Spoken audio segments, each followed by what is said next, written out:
Et nous accueillons Marion Maréchal Le Pen, qui est tête de liste pour le Front National en région PACA.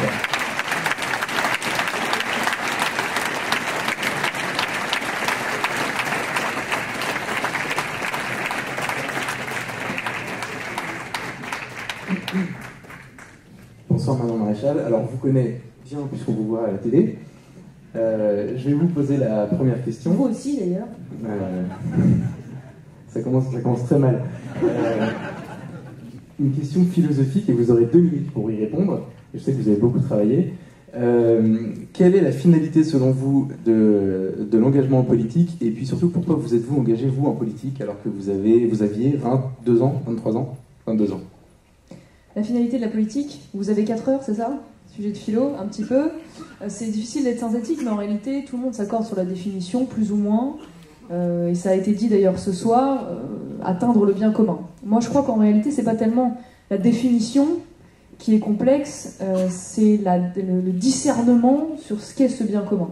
Et je veux dire que ça prend une difficulté particulière par les temps qui courent, à l'heure où le prisme d'analyse médiatique et politique est systématiquement celui des cas personnels, voire marginaux, ou des cas individuels, doublés en plus d'émotions qui régit aujourd'hui l'ensemble des choix politiques. Je vous dis ça parce que ça a été particulièrement criant au sujet du mariage et de l'adoption homosexuelle.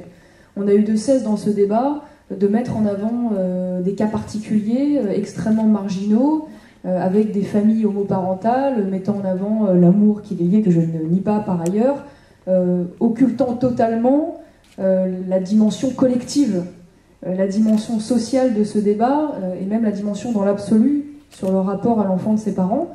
Et c'est vrai aussi dans un sujet d'actualité qui est assez brûlant, qui est celui de la question migratoire.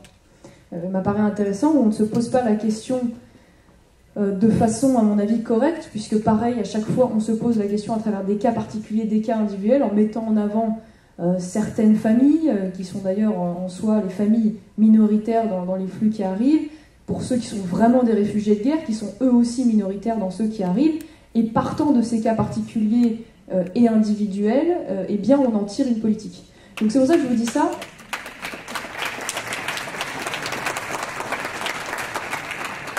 C'est pour ça que je vous dis ça, parce que je vous dis c'est bien de s'accorder sur le bien commun, c'est mieux encore d'avoir la capacité de le discerner et donc de ne pas regarder la réalité avec les lunettes qui sont celles actuellement de la classe médiatique, une grande partie des classes médiatiques, sauf Valeurs Actuelles bien évidemment, et de la classe politique.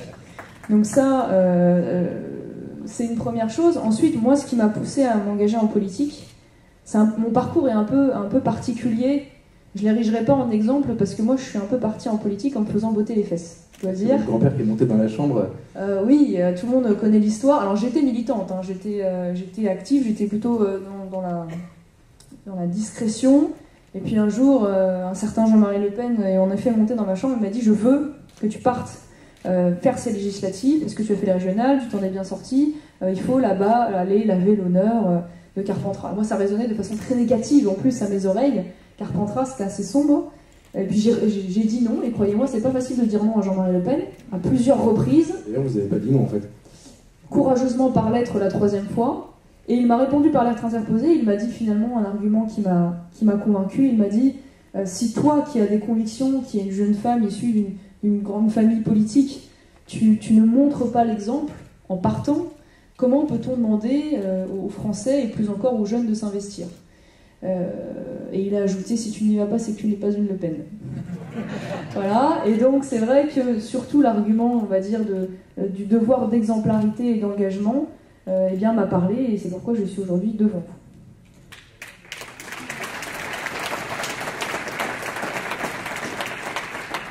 Alors on va parler des élections régionales puisqu'on est là pour ça. Alors on va se parler franchement, les sondages, certains sondages disent que vous pouvez peut-être gagner cette élection régionale, même si je sais que les politiques n'aiment pas commenter les sondages, mais si ça devait arriver, malheureusement pour M. Valls, si ça devait arriver, quelles seraient vos préoccupations premières, vos priorités en tant que présidente de région de la région PACA? Alors, j'ai un programme, contrairement à ce qui est dit, qui non seulement existe, mais assez précis. Donc, pour les auditeurs dans la salle qui veulent en savoir plus, car je crois que j'ai assez peu de temps, notre site internet, si je peux me permettre de faire un peu de publicité, avec marion.fr. Mais après, pour vous donner les grands axes, en tout cas la vision qui nous porte, c'est celle d'un rééquilibrage. C'est-à-dire qu'aujourd'hui, un rééquilibrage de la politique régionale au profit de ce qu'on appelle, nous, la France des oubliés. À différents échelons, et dans la France des oubliés, on trouve déjà les très petites entreprises, qui sont aujourd'hui pourtant la majorité silencieuse, qui crée de l'emploi et qui crée de la richesse. Donc réorganiser non seulement la structuration, mais aussi le budget pour qu'ils puissent bénéficier prioritairement et plus favorablement à ces très petites entreprises. Et puis parler également à ce qui constitue l'autre France des oubliés, c'est-à-dire les territoires ruraux et les territoires périphériques. Parce que le travers de ces hyper-régions, c'est la concentration des moyens humains, politiques, budgétaires autour des métropoles, autour des grands centres urbains, au détriment souvent, il faut bien dire, de ces territoires ruraux et périphériques, qui constituent pourtant une grande partie du territoire. Donc rééquilibrer la politique de transport, d'aménagement du territoire, d'investissement vers ces territoires prioritairement, et puis essayer aussi de limiter une fracture qui aujourd'hui, je crois, en train de s'aggraver dans ces territoires également, qui est la fracture médicale et la fracture culturelle, c'est-à-dire la difficulté d'accès à la culture par notamment du spectacle ou de la médecine itinérante, qui sont des systèmes qui fonctionnent dans d'autres régions et que nous aimerions justement accentuer dans ces territoires. Parlons maintenant de la famille, puisqu'on est là pour ça. Au quotidien, dans votre engagement politique, quelle est la conception de la famille qui vous guide, que vous essayez de défendre, de promouvoir ? Alors la conception de la famille, je crois que si on est ici présent ce soir et qu'on a répondu présent, c'est qu'on est conscient de l'outil essentiel qu'elle constitue dans le cadre justement de l'obtention du bien commun. Et en particulier dans le cadre national, en ce qui me concerne, parce que c'est un outil d'éducation, évidemment de transmission, et c'est surtout le lieu, c'est la cellule où a lieu, et c'est assez exceptionnel dans la marchandisation de la société actuelle, les liens altruistes, contre les liens marchands qui aujourd'hui régissent l'essentiel de la société. C'est pourquoi d'ailleurs, je crois que c'est un outil incontournable, et je crois que l'État et le gouvernement socialiste se trompent en pensant pouvoir se substituer quasi intégralement à ces liens de solidarité qui existent aujourd'hui dans les familles et que l'État ne pourra jamais totalement remplacer parce qu'eux reposent sur des liens naturels tout simplement. Donc c'est pour moi déjà un premier axe en tant qu'outil et composante indispensable pour l'accession au bien commun, d'une part, et d'autre part c'est une famille qui est construite sur l'altérité homme-femme, sur l'union homme-femme, même s'il y a aujourd'hui des familles éclatées, mais ça n'empêche pas de conserver ce noyau dur qui part évidemment de l'union d'un homme et d'une femme. Et je dois dire que là-dessus, c'est quand même... Moi, je me suis engagée dans ce combat, la Manif pour tous, ça avait amorcé justement le combat autour du mariage et de l'adoption homosexuelle, et qui était un moyen justement de s'attaquer à cette conception de la famille. Et je vous fais un peu une confidence ce soir, parce que moi j'ai été très présente sur ce débat, pas pour des raisons opportunistes ou politiciennes, mais pour des raisons aussi personnelles, et je me permets d'en parler, parce que bon, cela a été jeté en place publique bien malgré moi, donc aujourd'hui c'est de notoriété publique. J'ai une histoire personnelle qui est un peu particulière, je ne viens pas d'une famille classique, je suis moi-même en fait une enfant adoptée, donc je sais ce que c'est que la souffrance profonde, déjà d'avoir une différence entre la filiation et l'éducation. Déjà, rien que ça, c'est dur et c'est une souffrance. Donc c'est vrai que je ne comprends pas, je ne saisis pas comment aujourd'hui l'État peut chercher sciemment à priver un enfant, d'autant plus quand il est orphelin, d'un père ou d'une mère, ou de priver potentiellement un enfant à travers la PMA d'un père, ou à travers les GPA d'une mère. C'est quelque chose qui me touche profondément personnellement, parce que j'ai aussi cette histoire personnelle-là, un peu comme Henri Guénaud, qui lui aussi a une histoire personnelle de ce point de vue-là, et que du coup je suis capable de me projeter dans la souffrance que ça peut être, au-delà des principes, et au-delà de ce que je connais évidemment de la famille dans l'absolu.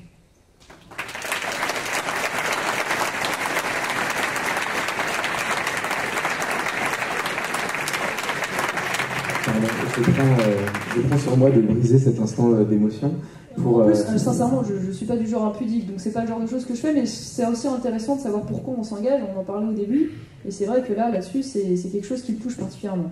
Et donc je reviens sur le concret, le technique presque. Vous êtes une jeune mère de famille, vous avez une petite fille. Oui. C'est de notoriété publique, désolé, je ne dévoile rien.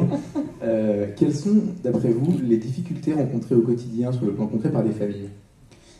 Alors déjà, parlons dans l'absolu avant de parler du concret, parce que ça m'apparaît intéressant. Je crois que l'une des choses dont souffrent le plus les familles aujourd'hui en France, c'est la destruction du principe de subsidiarité. On en parlait tout à l'heure, c'est-à-dire la volonté quasi idéologique du gouvernement à travers l'État de s'ingérer dans le rôle des familles, c'est-à-dire d'essayer d'arracher les enfants à ce qu'ils appellent leurs déterminismes familiaux. Et d'ailleurs, c'est plus large que ça, parce que c'est la volonté d'arracher les enfants au déterminisme tout court, et notamment au déterminisme sexuel. C'est exactement l'esprit de la théorie du genre. Quand elle dit vous ne naissez pas homme ou femme, vous choisissez, vous devenez homme ou femme, et en fait c'est le conditionnement culturel transmis d'ailleurs par les familles qui forme une espèce de prison, une prison qui conditionne votre sexe. Donc ça c'est vrai, déjà, quand on a compris ça, on a compris beaucoup de choses aujourd'hui dans ce qui anime la volonté du gouvernement. Après, c'est vrai qu'il y a la volonté d'imposer un modèle familial. Je l'ai vu notamment à travers la réforme du congé parental. On ne laisse plus le choix aux familles de savoir comment elles veulent assumer ce congé parental, mais pour pouvoir maintenant obtenir le congé parental à plein, il faut obligatoirement qu'il y ait un partage avec le papa ou la maman. Moi, je ne sais pas pour imposer un choix, je suis pour la liberté. Les familles devraient être libres d'organiser ce congé et même plus largement l'éducation comme elles le souhaitent.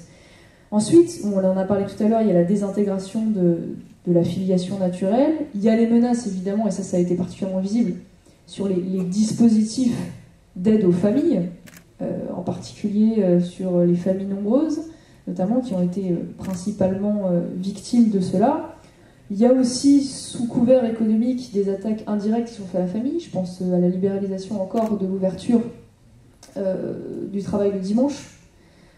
Je sais qu'on me dit souvent de moi que je suis libérale, mais là-dessus, je suis assez dure, et comme sur les jours fériés, parce que je considère qu'une société où seule l'économie régit justement le lien social est une société qui me terrifie. Or, je crois qu'il faut avoir justement des moments de communion, de pause, si je puis dire. On ne fait pas que consommer de façon avec fébrilité, mais on se retrouve aussi en famille, on a la capacité de se retrouver parce que ce jour-là, on ne travaille pas et on peut en faire un jour de famille important. Ça vaut pour les familles et plus largement pour la vie.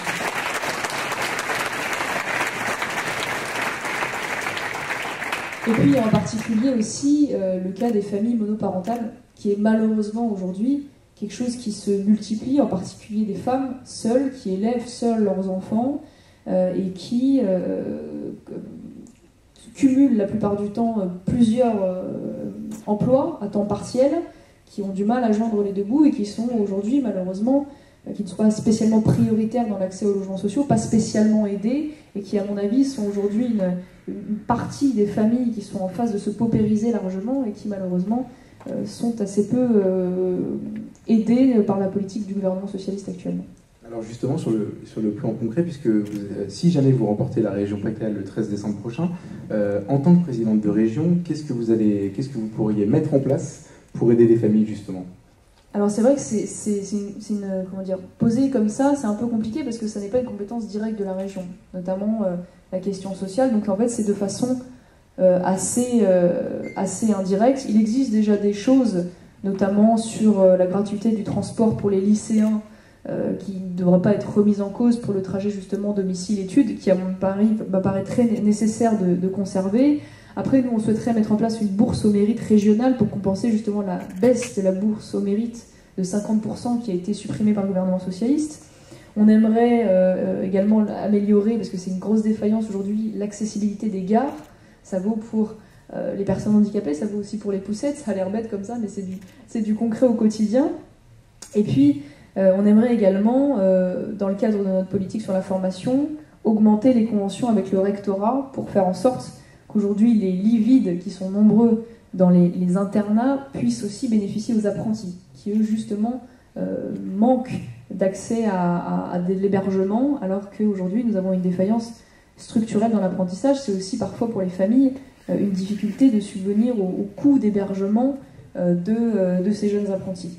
Après, là, en revanche, où il y aura vraisemblablement un effort à faire, c'est sur la question de l'accès à la culture, parce qu'il existe aujourd'hui un pass culture, mais qui est sincèrement pas très intéressant, d'une vingtaine d'euros pour une place de cinéma, un livre, alors qu'en réalité, il faudrait plutôt axer des tarifs préférentiels avec des partenariats sur la région, justement pour les familles nombreuses, et pas exclusivement toujours, parce que c'est vrai que c'est un peu le travers, c'est pas le terme, mais l'axe pris par les politiques, ça veut dire qu'on aide souvent beaucoup plus les jeunes, les personnes âgées, les chômeurs. C'est-à-dire qu'on oublie souvent la France qui travaille et les familles nombreuses. Or, je crois que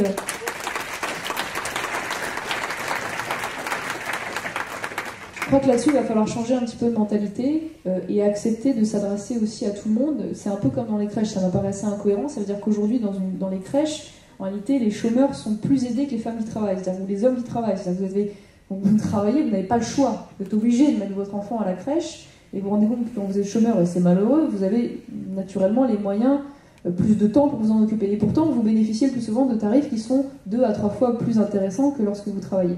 Je pense qu'il y a un petit rééquilibrage à faire de ce point de vue-là, parce qu'il n'y a pas de raison systématiquement, si vous voulez, que l'on exclue de ces politiques sociales, comme je vous le disais, les familles nombreuses ou les familles qui travaillent. Alors je vous prends au mot, vous avez parlé du...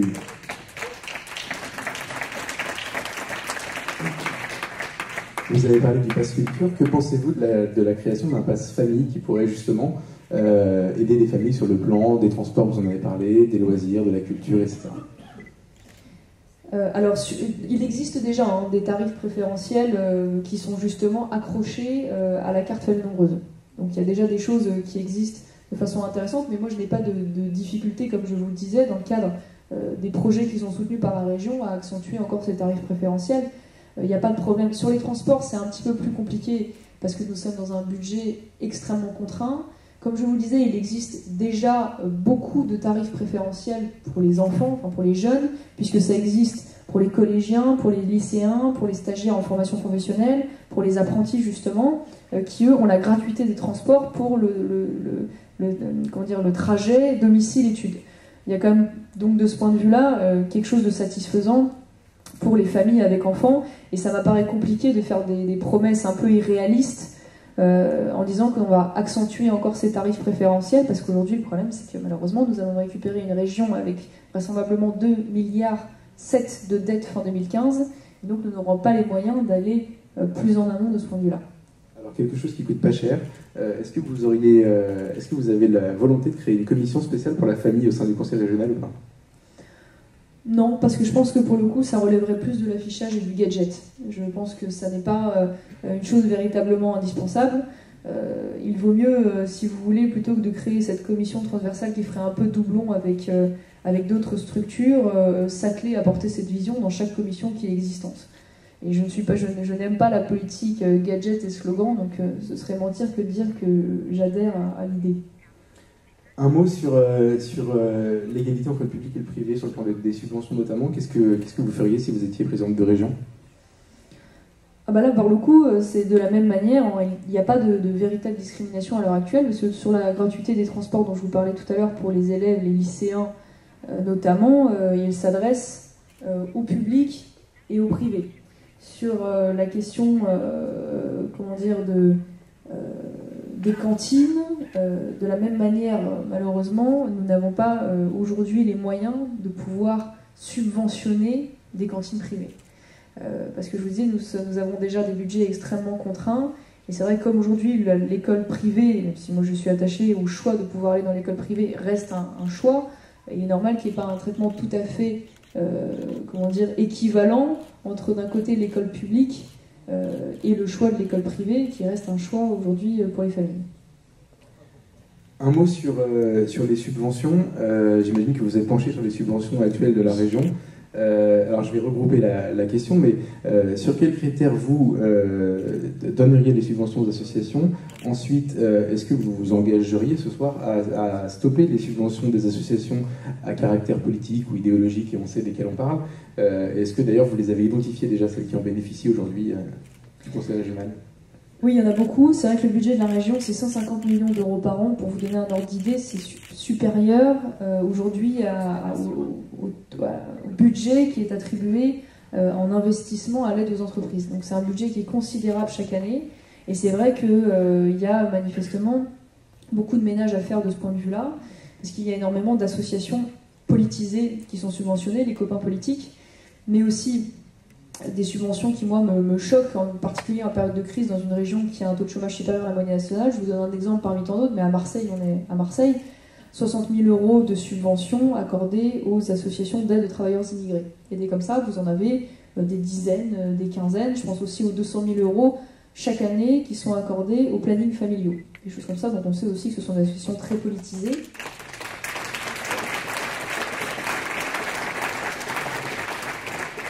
Très politisées et qui portent, de mon point de vue, une approche assez banalisée de l'avortement qui me pose une difficulté. Et c'est vrai que là-dessus, nous, on aura des exigences fortes en matière d'associations sportives, déjà sur le bon comportement des clubs et du respect de l'éthique sportive, qui aujourd'hui, malheureusement, est bafouée dans un certain nombre de clubs amateurs. Et je pense que exiger de la part de ces clubs de bon comportement, le respect du fair play, le respect de l'arbitre, pourrait être une façon de remoraliser, si je puis dire, un peu le comportement sportif, si tant est que la région, évidemment, mette cette condition-là. Le refus, évidemment, de subventionner les associations communautaristes.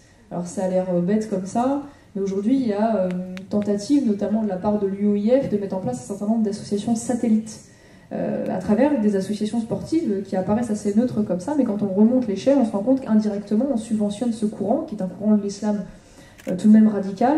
Je crois qu'il va falloir être extrêmement vigilant sur le fait de ne pas, évidemment, que l'argent public serve à renforcer ce type de structure. Refuser aussi les subventions aux associations qui font de la préférence étrangère. Je vous en ai donné un exemple tout à l'heure, surtout en période de crise. Et puis, vous avez raison, supprimer les subventions aux associations politisées, dont les plannings familiaux, mais aussi des associations, on aura peut-être l'occasion d'en reparler, telles que celle de la LGBT, ou des choses comme ça, dont je condamne fermement l'idéologie, et il n'est pas question de leur verser un sou, évidemment, demain à la région.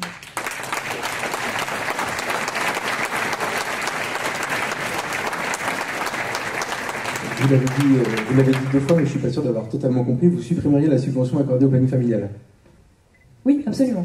Absolument, parce que je considère qu'aujourd'hui, ce sont évidemment des associations qui sont des associations politisées, on le sait bien, et qu'ils véhiculent une banalisation aujourd'hui de l'avortement. Or, je considère que c'est un sujet important en France, et je pense même, je vais aller plus loin, que je crois que c'est le tabou aujourd'hui absolu en France, bien au-dessus de l'immigration. Et j'en suis malheureuse parce que je pense que c'est un sujet important. Je trouve qu'il faut accepter d'en parler, il ne faut pas non plus être dans la caricature, dans la stigmatisation des uns ou des autres, mais il faut accepter de poser le problème, de savoir aujourd'hui pourquoi, alors qu'il y a eu une libéralisation, une facilitation de l'accès aux contraceptifs, pourquoi les avortements ne baissent pas, pourquoi même parfois ils augmentent, et en PACA malheureusement nous avons des taux assez inquiétants, alors même que dans le même temps on continue de libéraliser la légalisation de l'accès à l'avortement avec la loi santé, qui va être votée actuellement, en mettant maintenant des quotas aux centres médicaux de taux d'IVG, en supprimant le délai de réflexion. Voilà, on va de plus en plus loin, et c'est vrai que je trouve que ça n'est pas une bonne approche. Je trouve qu'au contraire, moi je ne me cache pas derrière mon petit doigt là-dessus, je ne suis pas pour l'interdiction de l'avortement, que les choses soient claires, mais je suis pour une responsabilisation des femmes, et surtout je suis pour sortir de l'idéologie.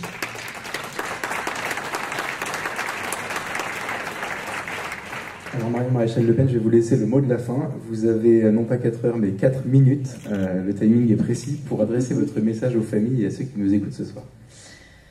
Oui, écoutez, c'est vrai que je crois qu'aujourd'hui, il faudra admettre qu'on sera vraisemblablement pas si nombreux que ça tout de même à passer le 2e tour, même si le jeu démocratique évidemment n'est pas joué. Mais en tout cas, au vu si on croit ce que disent les journalistes, même si je suis très loin de croire tout ce que disent les journalistes, évidemment, je pense aujourd'hui que l'accession d'une majorité Front National aux affaires serait l'assurance, j'en suis convaincue, de pouvoir avoir l'exercice concret, la démonstration de ce que peut donner une gestion Front National qui porte cette vision de la famille au cœur de la société, qui a envie de la défendre, qui a envie de la promouvoir, qui ne prouve pas que la famille c'est quelque chose de cucu ou de ringard, mais qu'au contraire c'est un sujet d'avenir et c'est une cellule essentielle justement en vue d'accéder au bien commun. J'ai envie aussi de dire que je pense que le pari du Front National est un pari moins risqué que les autres. En réalité, parce que nous savons que nous jouons qui tout double dans cette élection. Et nous savons que si nous ne respectons pas les promesses que nous avons faites, eh bien, non seulement nous compromettons largement nos chances pour 2017, mais nous sommes même tricards pour 30 ans, disons-le franchement.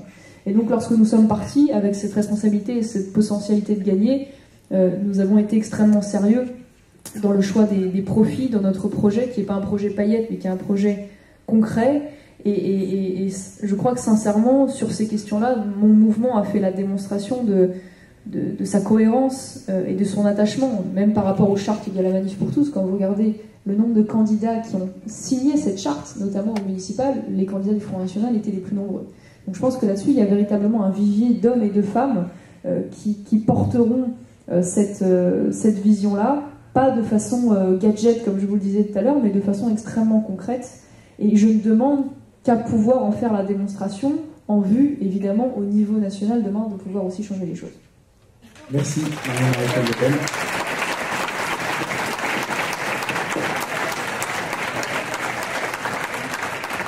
Alors, c'est pas une demande de la salle, c'est une demande de la présidente de la Manif pour tous. De la patronne, alors. Qui me demande de poser la question qui n'est pas tabou, mais qui n'est pas une question régionale, donc elle n'était pas prévue. Votre position aujourd'hui sur le mariage pour tous, sur la loi Taubira?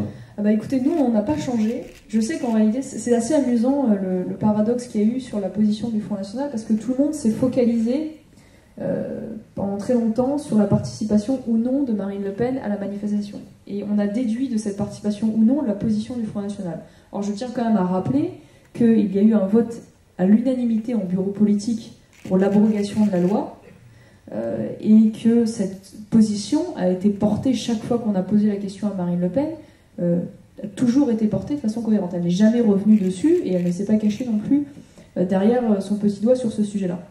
Et donc c'est vrai que je trouve que c'est un mauvais procès qui est fait et nous n'avons pas changé de position d'ailleurs là-dessus, et je dois dire que nous avons vraisemblablement été parmi les plus cohérents de ce point de vue-là, et nous n'avons pas retourné notre veste le lendemain de l'adoption de la loi, contrairement à d'autres. Donc votre position à vous, c'est l'abrogation pure et simple de la loi Taubira et de tous ces articles? Absolument, parce que aujourd'hui...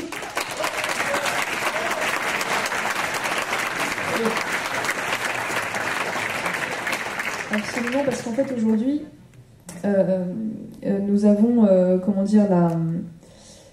nous n'avons pas la volonté de démarier les gens qui ont été mariés. Il y aura un statut sui generis qui va être mis en place. Donc là, j'ai entendu beaucoup de choses. J'ai entendu aussi dire qu'il était impossible de revenir sur une loi, qu'à partir du moment où il y a une espèce d'effet cliquet avec les sujets sociétaux, et donc que partant de là, il serait totalement illogique de revenir en arrière. Je n'ai pas cette conception-là de la souveraineté. Les lois se font et les lois se défont. Or, je considère qu'aujourd'hui, cette loi est une façon de déstructurer l'approche de la famille et en particulier la filiation, je l'ai dit tout à l'heure, et je ne tolère pas qu'aujourd'hui l'État puisse organiser sciemment la privation d'un père ou d'une mère à l'égard d'un enfant orphelin. Je trouve ça, je le dis franchement, immoral, et donc j'abrogerai cette loi en effet si nous sommes à faire. Merci beaucoup.